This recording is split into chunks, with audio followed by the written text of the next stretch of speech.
मैं अभी पटना के हज भवन में हूँ। हमारे बीच हैं डॉक्टर अहमद अब्दुल है साहब।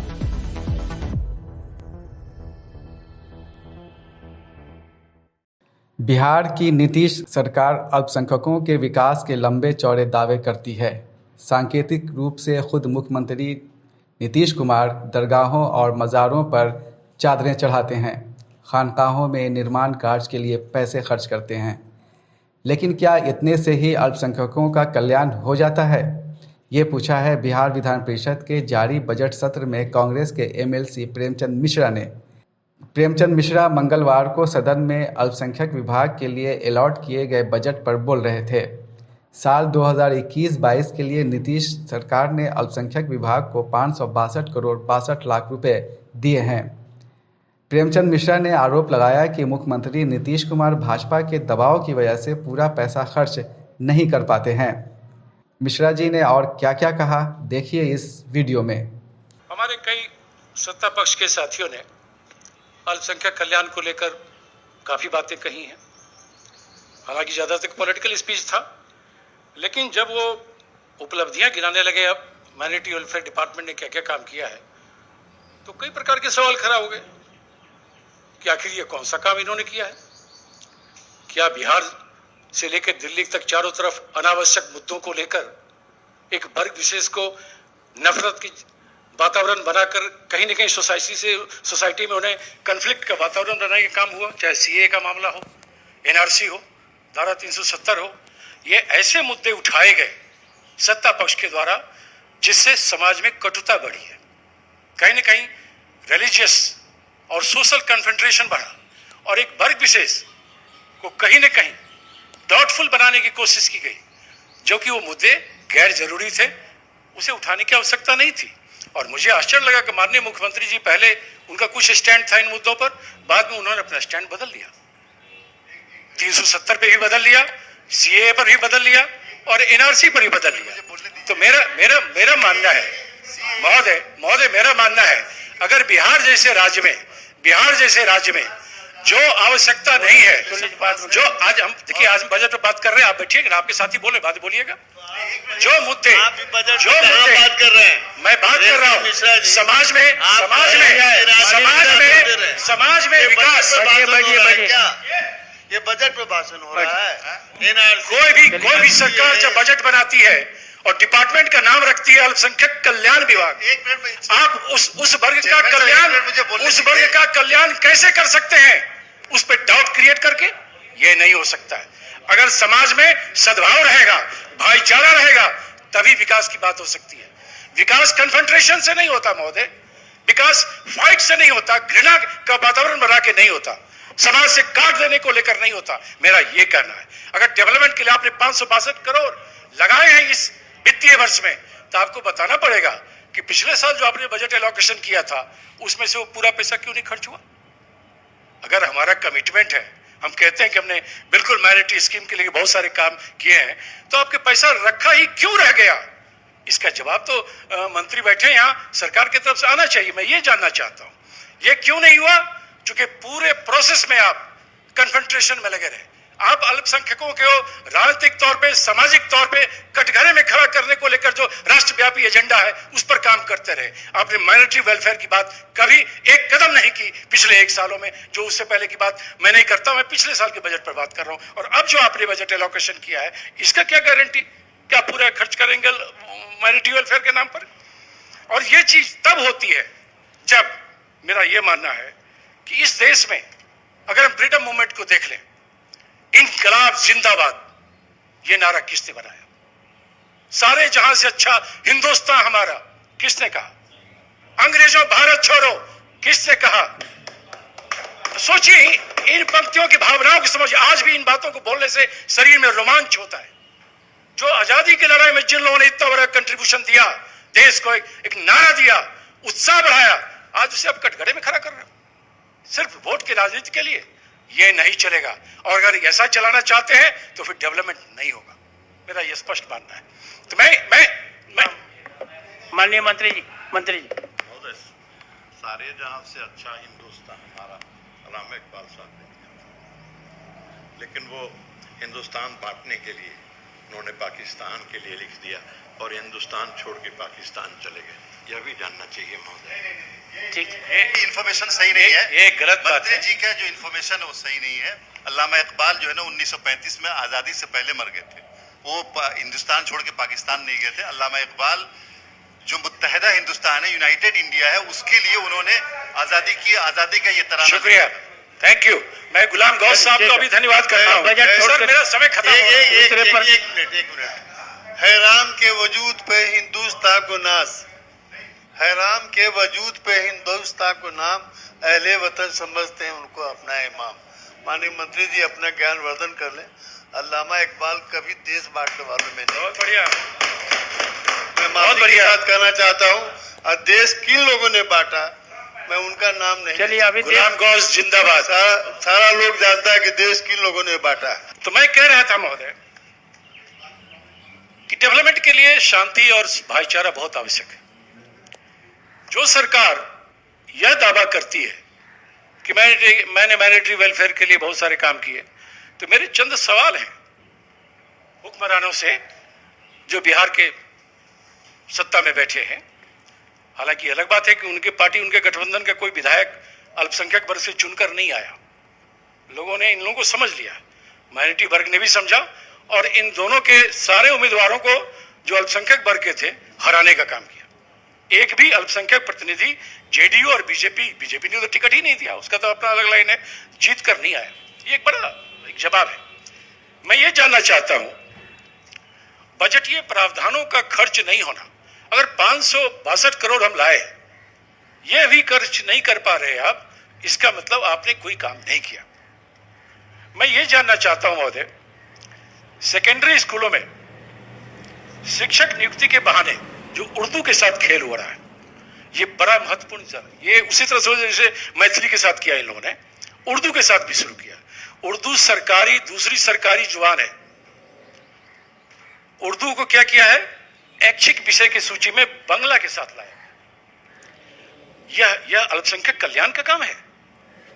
जो उर्दू जुबान दूसरी सरकारी जुबान बिहार का है, उसे अब चुपचाप से बदल के सेकेंडरी स्कूल में आप ले आए, ऐच्छिक पढ़ाई के रूप में अब रहेगा, जो बंगला का स्थान बिहार में। बंगला कितने पढ़ने वाले लोग हैं? अभी तनवीर भाई कह रहे थे हमारे 17% आबादी है, चले गए कहा के, तो 17% है कहा। हाँ, जय हिंद। तो 17% की आबादी है। बंगला भाषी कितने लोग हैं? तो जो बंगला भाषी अपने बच्चों को बंगला पढ़ाएंगे, क्या वही उर्दू के लिए जगह दिया इस सरकार ने? यह एक बड़ा सवाल है। इसका जवाब सरकार को देना पड़ेगा कि आपने उर्दू भाषा को ऐच्छिक भाषा के रूप में कैसे ले आए। यह सरकार का फरमान गया है, सरकार का फरमान जा चुका है, और बोलेंगे और पोल खुल जाएगी। अरे सुनिए, आपने खारिज किया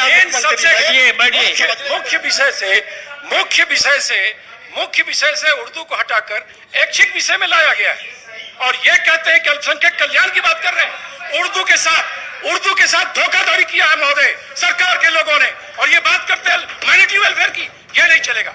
मैं इससे सवाल समाप्त कीजिए। नहीं सर भाई, अभी तो नहीं, ऐसे मत कीजिए।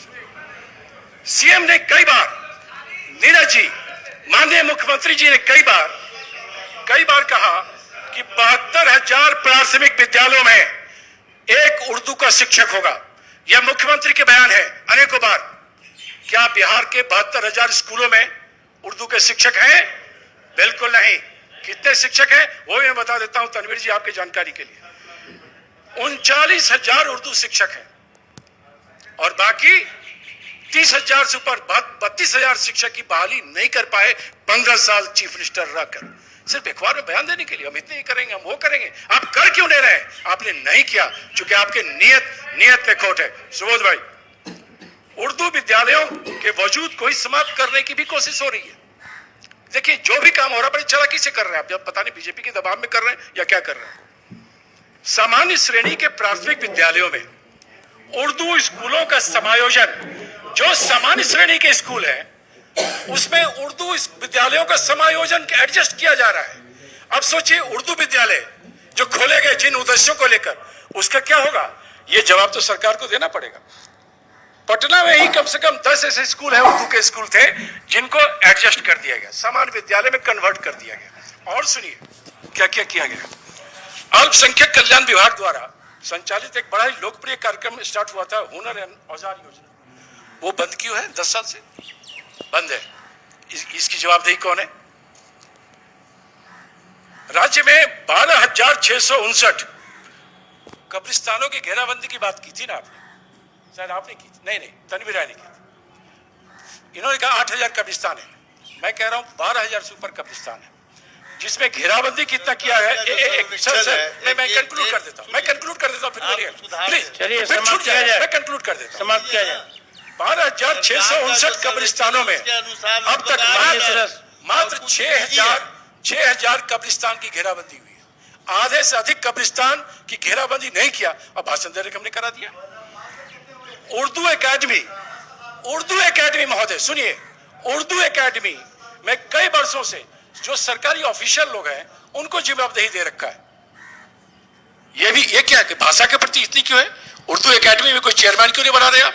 गैर सरकारी लोगों को बनाना है, यह उसका प्रावधान है जो उर्दू एकेडमी के संविधान है, लेकिन आपने नहीं किया। आपने एक सरकारी अधिकारी को बना के रखा है। सोचिए माइंडसेट कहां काम कर रहा है। विभाग द्वारा संचालित हुई परामर्शदात्री समिति, उर्दू परामर्शदात्री समिति विघटित है 2 वर्षों से। इसके लिए किसने आपको रोका है? क्या बीजेपी वालों ने रोका है? बताना चाहिए अगर मुख्यमंत्री जी को कोई मजबूरी है तो। मैं समझता हूं अल्पसंख्यक परामर्शदात्री बहुत बढ़िया, आप वहीं चले जाइए। परामर्शदात्री समिति विघटित ही नहीं है, उसका कार्यालय तक नहीं खोला जा सका महोदय। टीचर्स ट्रेनिंग, महोदय सुनिए, आप गुणगान खाली मत करिए। टीचर्स ट्रेनिंग कॉलेज में कहीं भी एक भी उर्दू शिक्षक नहीं है। राज्य में जितने शिक्षक प्रशिक्षण महाविद्यालय हैं, किसी में भी एक भी उर्दू शिक्षक की बहाली पिछले 15 वर्षों से यह सरकार नहीं की। जो ढोल पीटती हमने अल्पसंख्यकों के कल्याण के काम किए हैं, यह कौन सा काम है? और पुलिस थानों में एक जी, पुलिस थानों में मुख्यमंत्री जी का बयान है, कई बार मुख्यमंत्री जी का बयान मैंने पढ़ा है कि पुलिस थानों में एक उर्दू जानकार का अपॉइंटमेंट और पोस्टिंग होगा। सवाल है कि उर्दू अगर पुलिस थानों में कोई उर्दू जानने वाला नहीं है, और ऐसे तो मैं कंक्लूड नहीं कर पा रहा हूं, मैं कंक्लूड करने जा रहा हूं।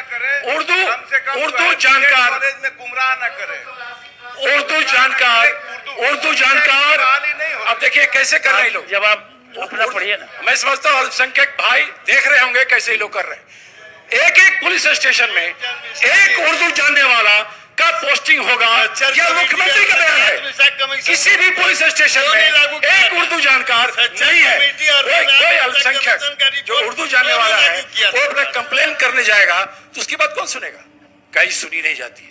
इन सवालों का जवाब मुख्यमंत्री से पूछिए ना। आप हम मुझे क्यों डिस्टर्ब कर रहे हैं? ऐसे मामलों से आप माइनॉरिटी वेलफेयर नहीं कर पाएंगे। और मैं एंड करता हूं। 2013 में जब केंद्र में हमारी कांग्रेस की सरकार थी तो 3 जगह अलीगढ़ मुस्लिम यूनिवर्सिटी के ब्रांच खोलने का हमने फैसला लिया। बिहार के किशनगंज, बंगाल के मुर्शिदाबाद और केरला के मल्लापुरम में। माननीय मुख्यमंत्री जी उस समारोह में गए थे जहां शिलान्यास हुआ। आदरणीय सोनिया जी आई थी, शिलान्यास हुआ। मल्लापुरम में पूरा एमयू का ब्रांच बनके तैयार हो गया है, पढ़ाई जारी है। मुर्शिदाबाद में एमयू का ब्रांच तैयार है, पढ़ाई जारी है। किशनगंज में क्या वजह है कि अभी तक कुछ काम नहीं? ये माइनॉरिटी वेलफेयर की बात कर रहे हैं। किराए पर 2 कमरा कहीं ले रखा है, किराए पर 2 कमरा लेकर वोट टांग दिया, एमयू का ब्रांच हो गया। जो जमीन देनी थी किशनगंज के लिए, एमयू के लिए, वो जमीन महोदय मैं खत्म कर रहा हूं। किशनगंज में एमयू के ब्रांच के लिए बता रहा हूं कौन सी पढ़ाई हो रही है। एमयू के ब्रांच के लिए पहले इन लोगों ने जो जमीन दिया, ग्रीन ट्रिब्यूनल ने उस पर ऑब्जेक्शन किया, मामला लटक गया। 2-3 साल उसमें गया। मैं ये पूछना चाहता हूं, केंद्र में प्रधानमंत्री नरेंद्र मोदी जी हैं, क्या एमयू के ब्रांच किशनगंज के लिए अब तक 5 रुपया भी बिहार सरकार को दिया है? क्या नीतीश जी विशेष समाज का दर्जा मांगने जाते हैं? आप कभी मांगा कि हमें एमयू के लिए पैसा दो, हमें एमयू का ब्रांच खोला है, हमें पैसे का खोल नहीं पा रहे? ये तमाम चीजें मैं खत्म कर रहा हूं महोदय, ये तमाम चीजें बड़े सवाल खड़े करते हैं।